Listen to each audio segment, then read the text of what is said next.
ನಾನು ಗುಂಪಿಗೆ ಸೇರದವನಾದರೂ ಮಾಡುವೆನು ಅವರಂತೆ ಚಾಣಾಕ್ಷ ಕೆಲಸ. ಪರಿಚಿತರು ಬಂದೊಡನೆ ನಾನು ಸೇರುವೆ ಅಡುಗೆ ಮನೆಯೊಳಗೆ.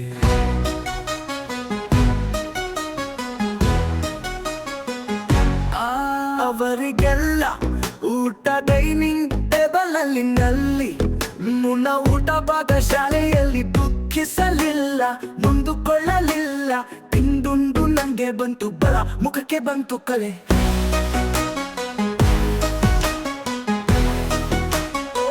ಅದು ನೋಡಿ ಊಟಕ್ಕೆ ಕರೆದರು ನನ್ನನ್ನು ಅವರೊಂದಿಗೆ.